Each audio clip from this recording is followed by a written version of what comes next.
Shalom Bapak Ibu Saudara sekalian semua, ketemu lagi dengan kita di acara podcast GKJ Kerten.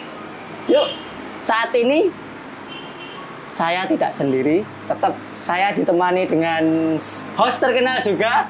Ini dia beliaunya. Halo. Halo Ibu Endah. Sip. Dan kita saat ini juga kedatangan dengan narasumber. Beliau sudah malang melintang di GKJ Kerten. Nah, ini beliau yang pertama, Bapak Pendeta Ponco Widiharso. Siap. Dan yang kedua, Bapak Heri Yuda Trian. Oke, saat ini kita mau membahas nih.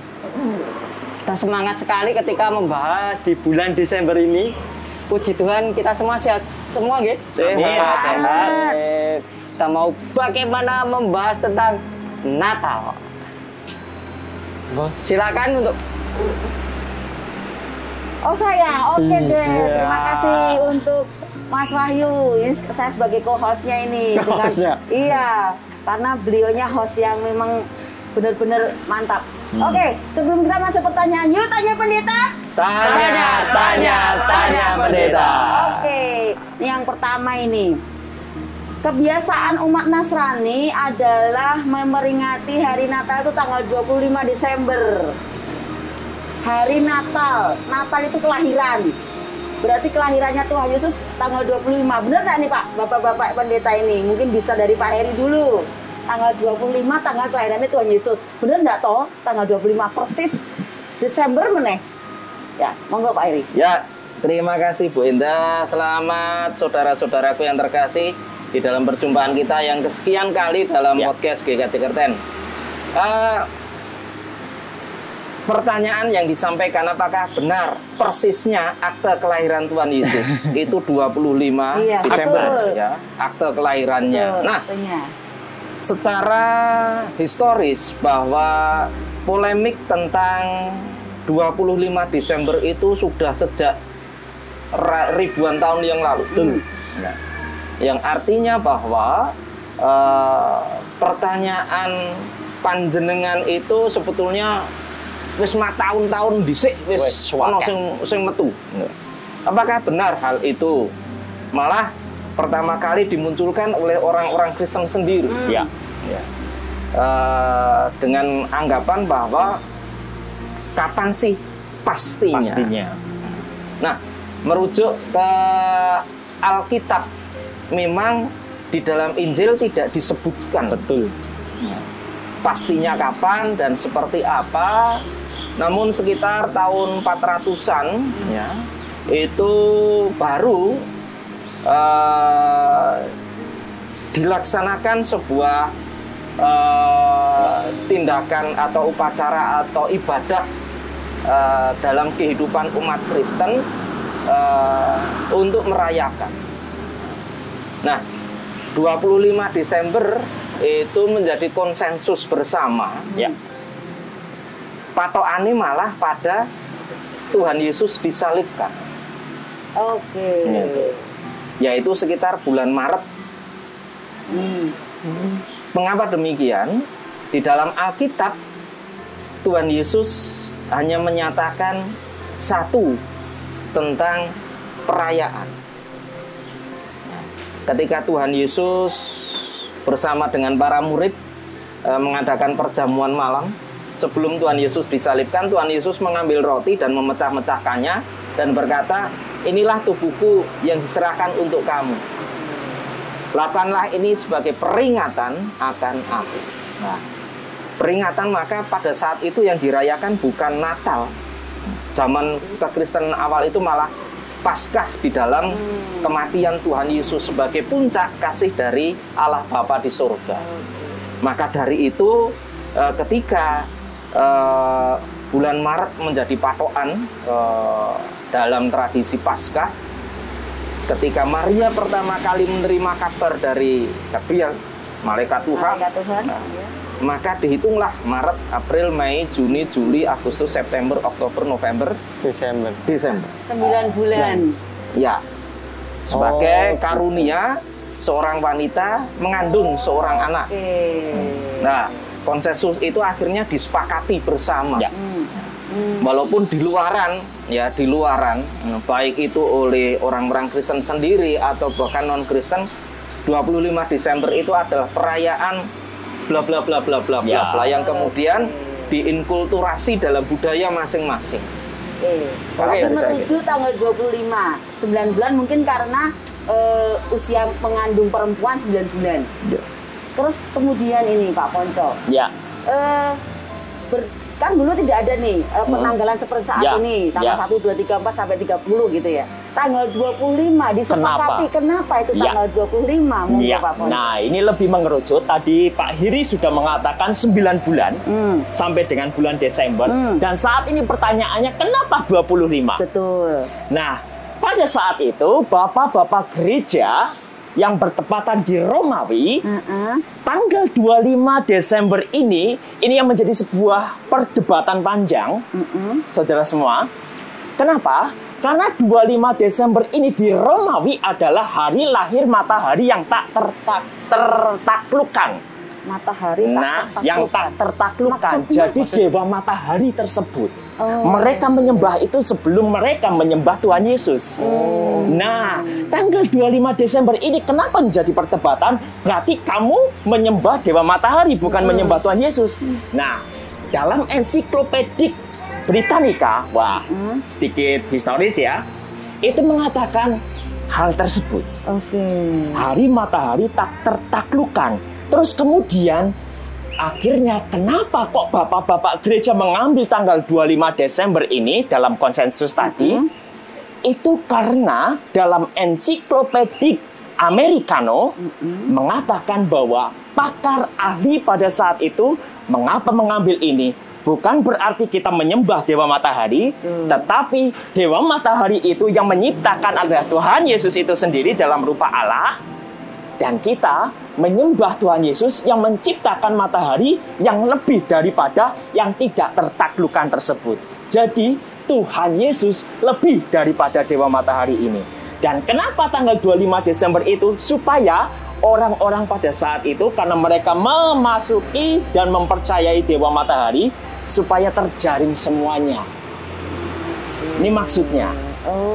Ini maksudnya, oleh karena itu panjenengan sudah paham ya, di Romawi, Katolik Romawi terbesar di dunia juga, umat Katoliknya. Salah satu strategi berarti dong. Betul, bisa untuk menarik jadi. umat begitu. Betul. Tanggal 25 Desember. Nah, makanya tadi mengatakan Pak Heri ada sebuah tanda kutip dan bla bla bla bla dan sebagainya, ada kepentingan ini. Bukan, kita tidak menyembah dewa matahari, tetapi menyembah Tuhan Yesus yang lebih melebihi dewa matahari tersebut. Begitu. Begitu. Jadi Mungkin- itu kesepakatan atas dasar hal tersebut tadi. Betul sekali. Disepakati. Karena memang pertanyaan 25 Desember itu kenapa memang sering muncul, karena memang itu tadi banyak Ya. kerancuan-kerancuan. Iya.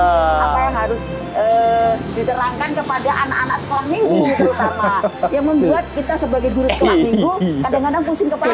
Iya. Pertanyaan itu. Iya. Sering muncul. Sering kan, Mas muncul. Wahyu? Mas Betul, Wahyu kan juga betul. aktif Sering di muncul. gereja. Iya, Maka tapi- selanjutnya itu Mas Oh, Wahyu. Iya, itu tadi kesepakatan ya, tanggal 25. konsensus yang Nah, sekarang kalau semisal ini dalam artian hari kelahiran itu biasanya ya. itu inginnya dirayakan ini.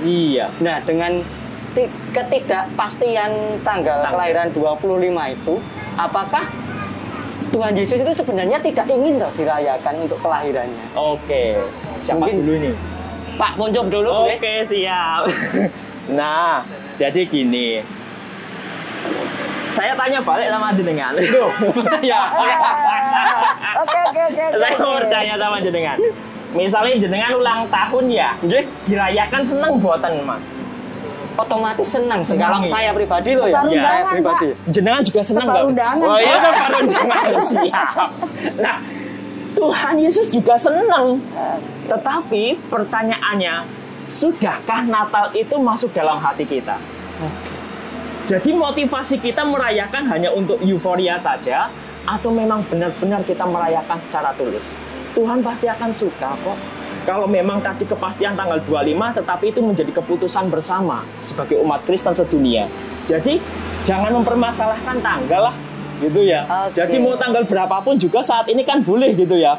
Mau Januari apalagi Bu, ya, PPKM level 3 ya, Januari mau dirayakan no problem ya. Tuhan tidak akan duka ataupun mempermasalahkan tentang tanggal, tetapi bagaimana motivasi kita memuji dan menyembah Allah ketika Natal itu hadir dalam hati kita, Kristus lahir dalam hati kita. Sebab Natal tak akan berarti bahwa, nah dan seterusnya, Natal di hatiku. Begitu Mas. Begitu. Oke. Sip. Jadi adik-adik sekolah minggu nih khususnya nih. Khususnya, ya. Terjawab nih. Mungkin orang tua juga mikir. Bingung. ya. Karena ada pertanyaan mana itu. Sebenarnya tahun-tahun ya Pak Heri. Bertahun-tahun Wes, tapi oke. saat ini kita bisa memahami kenapa tanggal 25 Desember terjadi Natal. Oke, kita lanjutkan season berikutnya. Kita masuk ke dalam Yuk Tanya Pendeta. Tanya pendeta.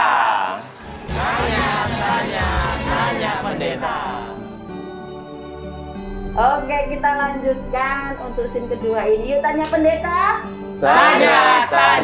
Tanya pendeta. Ini bapak-bapak yang terkasih. Saat ini kita di rumahnya salah satu majelis GKJ Kerten. Bapak Doni Dwi Arianto. Oh, Pak Iya. Doni. Tahu enggak saudara-saudara yang di rumah ini juga ada usaha yang sedang dikerjakan untuk melayani mobil-mobil yang kotor. Oke. Mobil-mobil biar cantik. Cantik. Salon mobil ya, Salon, ada ya. cucian mobil juga. Nanti di akhir video mungkin akan ada sedikit branding untuk tempat usaha Pak Doni. Di depan juga ada ruko-ruko yang sedang direnovasi untuk disewakan. Mungkin ada rekan-rekan atau siapapun yang ingin membuka usaha tapi tidak ada tempat, boleh ada di sini disediakan. Ya. Ruko-ruko yang di strategis tempatnya ya di pinggir jalan ya ini ya. Sangat Oke, sekali sekali. strategis. Oke, kita masuk ke pertanyaan selanjutnya. Silakan Mas Wahyu. Oke, sebentar. Sebentar, siap. Tentang orang Majus kayaknya dia. Iya. Iya. Ini ketika orang Majus datang, itu apakah hanya 3 orang atau mungkin lebih dari itu? Seperti itu. Monggo bisa dari Pak Heri dulu. Oh ya, ya terima kasih Pak Wahyu atas pertanyaannya dan hal ini menarik. Kedua host ini pasti dulu guru sekolah minggu yang pasti paham banget tentang cerita Natal. Ya. Dan namun sayangnya cerita orang Majus itu hanya terdapat di satu kitab Injil, Ya. yang menceritakan tentang kronologis. Menyambung ke pertanyaan tadi, ya apakah hanya orang 3 saja? Gitu kan ya. Nah, keberadaan orang 3 ini sebetulnya dikaitkan dengan apa yang dibawa. Apa yang dibawa. Walaupun kalau kita melihat orang Majus itu asalnya dari daerah Persia.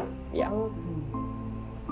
Persia ke Bethlehem itu jaraknya jauh dan tidak seperti sekarang.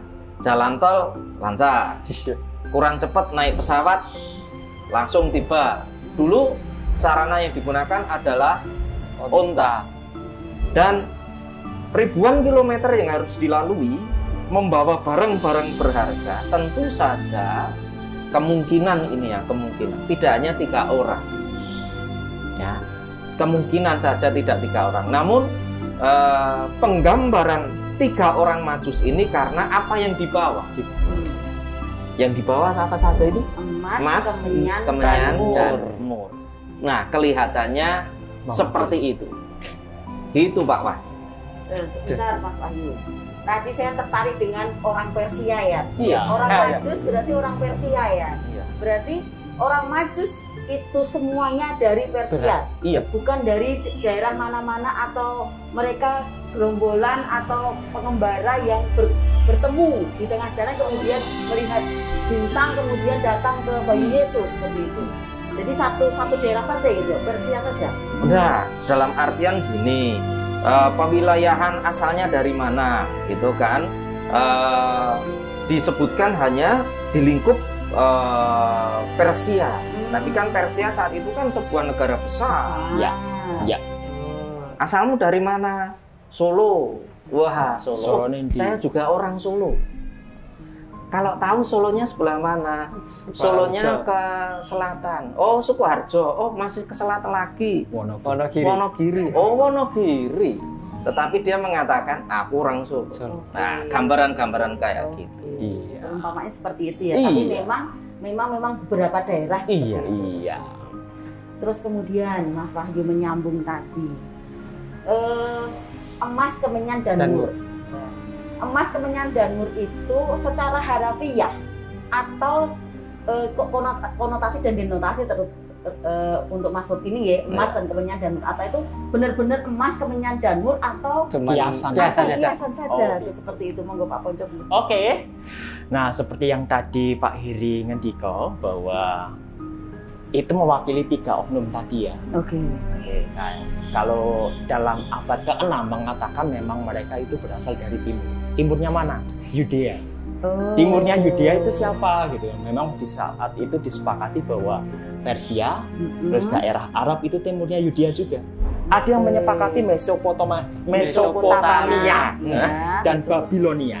Termasuk Tetapi memang ya? iya, tetapi memang Oke. kawasan terbesar ada Persia kan. Persia. Gambarannya Solo Raya. Iya. Ngomongin Solo gitu ya. Nah, Solo Raya. Oke, kenapa oke. emas, kemenyan, dan mur dipakai oleh mereka? Ini bukan kiasan. Memang bawaan mereka itu Harafiah ya berarti. harafiah, wujud nyata mereka yang mereka persembahkan sebagai bentuk penghormatan karena emas, kemenyan, dan emur itu barang yang sangat mahal. Iya, Oh, iya. betul. Saat Sangat itu. mahal sampai saat ini Nah, juga kok ya. Saya belum pernah itu yang mur seperti apa. ya? Umur koyo apa ya, nek kemenyan rada murah saya. Iya. Bul-bul, Makanya bul. saya pikir kemarin tuh mur itu ya mur baut itu. Mur Pak. baut. Nah, makanya saya sejenis pikir, minyak-minyakan mahal. juga. Oh, ya. gitu ya. Memang saat itu mahal ya, jenis Oh. minyak-minyakan dan rempah-rempah begitu. Dan emas kan panjenengan sudah pirsa Ya. kan angkanya semakin Ya. meningkat dan tinggi. Betul, Dan betul. itu bentuk penghormatan yang diserahkan oleh orang Majus untuk mereka. Khususnya adalah keluarga Yesus. Oh, Seperti itu. Secara Penghormatan. harafiah ya, Harafiah, iya. bukan kiasan. Nah, menambahkan Pak Ponco. Iya, boleh, Pak. Sebetulnya Monggo, Pak. emas, kemenyan, dan mur ini adalah persembahan istimewa. Istimewa. Bukan hanya betul. mahalnya, Betul. tetapi ini istimewanya ditujukan hanya khusus untuk orang terhormat. Ya. orang terhormat. Dan orang Majus ini mempersembahkan kepada sang raja. Raja. Jadi orang Majus kalau diambil dari bahasanya kan magician, sehingga kelihatannya terkait dengan magic gitu ya. Wong Jawa ngarani klenik gitu. Tetapi kalau dalam terjemahan Alkitab bahasa Inggris itu orang yang berhikmat. Ya, orang berhikmat. Nah, di sana orang-orang itu secara istimewa yang telah menerima tentang pemberitaan kelahiran Raja Besar itu sebetulnya telah mempersiapkan kapan waktunya, kapan saatnya dia akan menghaturkan. Emas diberikan sebagai penghormatan karena barangnya mahal pada saat itu dan barang yang sangat terhormat. Ya. Kemenyan itu sebagai perlambang, sebagai dipersembahkan khusus untuk para imam. Karena kemenyan saat itu digunakan bukan seperti saat ini untuk ngerokok kelembab gitu ya, untuk dukun gitu Iya. ya. Bukan. Tetapi Menyembah. kemenyan pada saat itu digunakan khusus untuk para imam Ya. saat berdoa di Kepada sinagoge Tuhan. Ya. atau bahkan di rumah Tuhan Yerusalem. Itu harus ada. Sarana itu harus ada untuk beribadah. Dan sedangkan mur itu dari getah tumbuhan yang diproses demikian rupa, kemudian menjadi minyak yang digunakan pada saat Tuhan Yesus dimakamkan. Itu memakai mur. Kalau bangsa Mesir, hal ini digunakan untuk memumikan raja. Ya. Mengawetkan itu Minyak. fungsinya, sehingga sangat harum baunya. Dan karena itu sangat istimewa, khusus orang Majus ini mempersembahkan untuk menghormati sang raja. Yesus itu adalah raja. Berarti- Itu perlambangnya kayak gitu. Betul. Harafiahnya. Tapi harafiah Iya, ya. harafiahnya. Berarti gini, orang Majus jadi selain sebagai magician ya, seperti Iya. orang magician. Seperti, Karena biar Artinya Majus berasal dari kata itu. betul. Iya. Saya pikirnya gini, kan ada pemberitahuan bahwa akan lahir seorang raja. Mereka Ya. bisa memprediksi Memprediksi. dalam perjalanan mereka itu Iya. sampainya di mana dengan membaca bintang. Bintang. Seperti itu. Jadi mungkin ada korelasinya ya Mas Lanjut. Iya, sekali. Sampai saat ini saya kalau menerangkan ke anak-anak sekolah minggu, pada perjalanan mereka orang Majus melihat bintang dari timur, kemudian mereka mendatangi. Jadi backgroundnya orang Majus sendiri kita tidak Kita tahu. nggak tahu. Betul. Oke. Tapi setelah kita ada pembicaraan ini kita baru tahu Ah. bahwa backgroundnya mereka adalah seperti itu. Oke. Majus adalah magician. Tak tambahi boleh? Boleh silakan. Oke, karena menarik orang Majus ini. Sangat menarik. Tadi bahwa benar mereka magician. Dan kalau boleh ditelusuri lebih dalam lagi, Albert Barnes itu pernah mengatakan dalam bahasa Yunaninya itu magoi. Nah, magoi ini adalah mereka ini kaum imamat. Kaum imamat berarti para imam. Imamnya siapa? Imamnya orang Babilonia, Persia. Jadi mereka tuh orang terpelajar, orang penting, orang luar biasa. Kalau gambarannya karena kita pendeta nggak tak gambarkan seperti pendeta. Mereka adalah gambarannya seperti uskup, romo, para biarawan, dan ini orang-orang penting. Orang intelektual ya. Betul. Dan mereka diberikan sebuah apa ya istilahnya edukasi yang sungguh luar biasa, bahkan mereka dinamakan ahli filsafat juga. Bukan hanya ahli filsafat, tadi juga dikatakan kok bisa membaca bintang. Nah, mereka itu ahli astronomi. Akhirnya bisa mempelajari bintang. Wah, ini bintangnya kok beda. Ini ada raja di situ. Oleh karena itu petunjuk bintang itu mereka ikuti. Orang berhikmat ya. Orang berhikmat, sangat berhikmat, orang penting. Jadi kita baru tahu juga Ini ini ya. ini baru pelajaran yang Ini asik mengedukasi, ya. mengedukasi. Meskipun sudah bertahun-tahun. Bertahun-tahun ya. Iya. Saya sudah 45 tahun baru tahu ini. Lalu ya. Oke, kita masuk scene selanjutnya. Tapi sebelum itu, yuk kita tanya pendeta. Tanya pendeta. Tanya pendeta.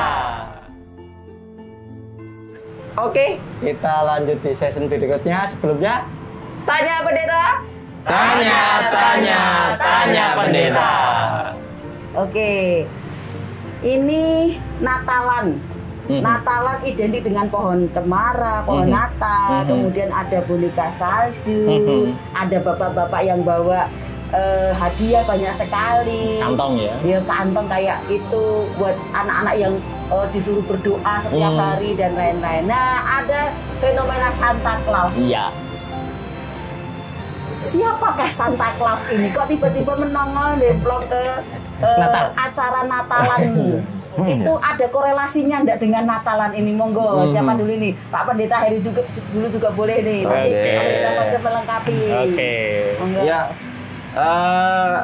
sejak kecil guru-guru sekolah minggu saya tidak pernah menceritakan tentang Santa Claus. Oke. Karena mengapa? Gak ono nang kitab suci, gak Makanya ono. itu, Pak. Ya, tradisi Santa Claus ini memang hanya ada pertama itu di wilayah Eropa. Oke. Dengan gaya kehidupan yang kehidupan lebih sejahtera dan awalnya ingin berbagi kasih. Ya. Ada seorang rohaniawan yang ingin berbagi kasih dengan memperhatikan kehidupan sesamanya sehingga dia patut dan tergerak hatinya untuk menolong dan berbagi kasih kepada mereka, khususnya orang-orang di pedesaan, Ya. anak-anak, para pelaut, dan hal itu membawa sukacita. Oke. Nah, itulah yang kemudian berkembang sampai ini Sinterklaas Santa. dari Santo Nicholas. Ya. Berarti itu mencari penokohan biar siapa yang berbagi itu namanya itu. Iya. Oh begitu. Mungkin ada tambahan bisa diperjelas lagi? Oke. Bukan mewakili penokohan, tetapi memang benar-benar ada Bu orangnya. Orangnya benar-benar ada. Namanya Santo Nicholas tadi. Santo Nicholas Iya, itu tadi. Saint Nicholas. Dia adalah seorang bishop. Dia juga kalau orang bishop itu setara dengan biarawan gitu oke, ya oke. di Katolik. Dan ini karena biarawan itu memang religi banget ya. Keimanannya juga bagus, tetapi bukan hanya teori, tetapi prakteknya juga ada. Oh. Nah, San Nicholas ini akhirnya terkenal dengan Santa Claus. Makanya ada yang menyebut Saint Nicholas of Myra.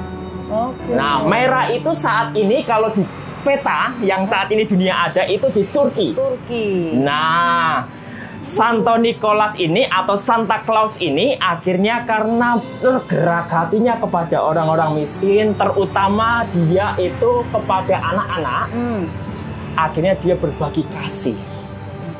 Terus kemudian dalam hal ini akhirnya orang Belanda, tadi kan jenengan Santa Claus, Pak Iri juga ngomong Sinterklaas. Kenapa akhirnya ganti Sinterklaas? Karena Indonesia itu nyebutnya Sinterklaas karena dijajah orang Belanda. Iya. Orang Belanda ngomongnya Sinterklaas. Oke. Wong Jawa melu-melu Sinterklaas. lidahnya ya. Iya. Lidahnya enak. Akhirnya ikut Sinterklaas. Nah, apa kaitannya atau kolerasinya dengan Natal? Satu hal, ajaran kasih benar-benar diterapkan ya. Dan ternyata Sinterklaas ini dalam bahasa Belandanya adalah wujud perlambangan kegembiraan, kebaikan, dan juga tentang berbagi kasih. Nah, dari hal ini kan sudah jelas ya, Natal dengan Santa Claus itu berbagi kasih, menebarkan kasih, akhirnya damai sukacita itu terwujud dalam damai sejahtera Natal itu. Oke, jadi itu memang penggambaran tentang kasih, ada Betul. tokoh juga, Ada tokoh. momennya pas, Pas. ada benar-benar Santa Claus tadi, Saint Nicholas Saint tadi lah. Nicholas. Pertanyaannya, yang bantu nek Saint Nicholas tadi, pet hitam tadi ada tokohnya enggak itu? Pet Kira-kira? hitam. Pet hitam yang suka bantu atau enggak ada ya? Belum Itu ya? di film Ya, itu. Ada film Lagi ya? itu sebuah tradisi. Jadi kayak cerita-cerita daerah itu, Iya. cerita-cerita daerah. Minta maaf karena zaman dulu di Eropa itu ada kaum borjuis dan kaum Iya. budak. Iya, udah. Mengapa digambarkan hitam? Ya nyun pangapunten karena tradisi ya. Iya, Sehingga Oke. kita tidak mendiskreditkan Iya. satu dengan yang lain. Namun yang jelas di sana pit hitam ini memang cerita-cerita lokal yang kemudian dikembangkan menjadi pembantu dari Sinterklaas. Iya. Di mana dia bertugas masuk di cerobong asap. Nah, Sehingga kenapa hitam? Ya karena dia kena asapnya. kena asapnya, kena langse dan sebagainya. Iya. Namun catatan bagi saya, Pak Pendeta Ponco tadi mengatakan bahwa Sinterklaas sebagai perwujudan perlambangan cinta kasih. Ya. Sangat setuju saya. Namun yang perlu diperhatikan, jangan sampai Sinterklaas ini menggantikan Tuhan Yesus. Betul. Gitu. Betul, Nah, betul. sebab gambarannya Sinterklaas sekarang lebih ke komersil. Iya. Ya, karena mengapa? Sekarang ya? Iya. Hadiah, Iya. mall, Iya. nah, terus semuanya itu kemudian menyalahartikan. Betul. Bahkan sebetulnya di bulan Desember di Eropa ada hari khusus untuk merayakan hari Sinterklaas. Iya. Oke. Tidak bersamaan di tanggal 25. Tidak bersamaan dengan Natal Iya. itu ya. Nah, Karena kalau Natal sebetulnya tanggal 25 itu kebutuhan bukan hanya untuk perayaan akte kelahirannya Tuhan Yesus. Enggak. Oh. Enggak. Liturgi Gregorian, liturgi Gregorian itu yang disepakati antara Protestan dan Katolik. Itu menyepakati bahwa Natal itu adalah liturgi gerejawi. Ya. Ya. Liturgi itu berasal dari kata leutergia, Iya. kerjasama. Iya. Di mana kerjasamanya itu manusia baik itu pribadi maupun secara bersama, itu beribadah kepada Tuhan dan sekaligus dia menerapkan kasih yang nyata kepada sesama. Sehingga Natal itulah perwujudan dari kasih. Jadi ajarannya kasih dari Tuhan, mengaplikasikan kasihnya melalui center berbagi. Karena banyak anak-anak yang diberikan masukan. Maaf nih, mungkin tidak semua orang dewasa memberikan masukan kepada anak-anak. Yuk berdoa, berbuat baik biar besok akhir tahun pas Natal dapat hadiah. Itu harus memang benar-benar ubah ya. Wah, ya itu untungnya sejak kecil saya enggak pernah diajar guru sekolah minggu saya kayak gitu, bener. Enggak pernah diajar center class yopo. Keren ya Mas Adi. Untuk Natal tahun ini banyak sekali ilmu-ilmu pengetahuan tentang Natal. Padahal setiap tahun kita rayakan sebagai umat Nasrani dari lahir ceplok Natal. Baru kali ini ngerti bener. Backgroundnya Natal itu seperti apa. Mungkin nanti kalau ada pertanyaan-pertanyaan lebih lanjut, nanti akan ada nomor WA Bapak-Bapak Pendeta di bawah ini, bisa tanya lebih lanjut tentang Natal dan background-backgroundnya. Nanti bisa diedit sama teman-teman dari Multimedia GKJ Kerten. Dan kita bisa lanjut untuk scene berikutnya. Di kesempatan yang lainnya, kita mau sudahi dulu podcast kali ini bersama Bapak-Bapak Pendeta yang keren, Bapak Pendeta Ponco Widianto. Terima kasih Bapak. Terima kasih Bapak Pendeta Heri Widianto SSI, dan juga terima kasih pada Bapak Doni Arianto yang telah memberikan tempat, waktu dan kesempatan yang baik kepada kita, menerima kita untuk syuting di tempat ini.